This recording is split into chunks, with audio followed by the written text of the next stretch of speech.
love a good smoothie bowl in the morning for breakfast, and this one is strawberry mango, and it has a touch of banana on the side as well. So it's simply delicious.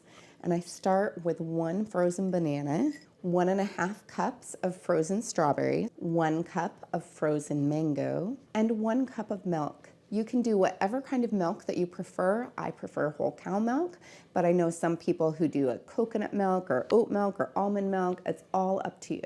Then I'll place this on the blender starting on low and slowly turning my speed up. I want to blend it until I have no more chunks of frozen fruit left. Now sometimes that takes a little bit of extra doing because of the fact that it will start to stick to the sides, so I use a spatula to move that at that point. A tamper is a must for this one. It can be helpful to open it up and just kind of move everything from the outside towards the inside. It looks just like ice cream. It's so good. I know some people who will eat this as 1 serving, but it is a hefty serving. So I actually split this into 2. Now my kitchen's really hot because I'm canning right now, so I'll actually put these in the freezer while I get the toppings ready.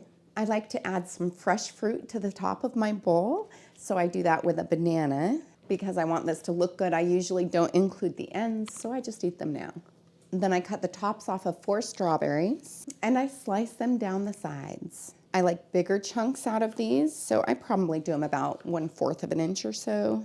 So now I have my strawberries, I have my bananas, I have my chia seed, and I have some granola. This is my homemade granola. I'll put a link below if you want the recipe for that. Now I'll take half of my bananas, and I just put that along the edge. And then I take half of my strawberries, and I'll do the same thing. I usually like to take the backs and have those kind of down because the cut side is prettier. If I have any that are really small, I just take care of those. And then I sprinkle just a little bit of my granola. And lastly, I'll sprinkle just a little bit of that chia seed on the side. And that's it. Now it's all ready to be eaten.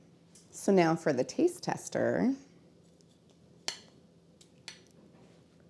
I'm telling you, healthy, never tasted so good.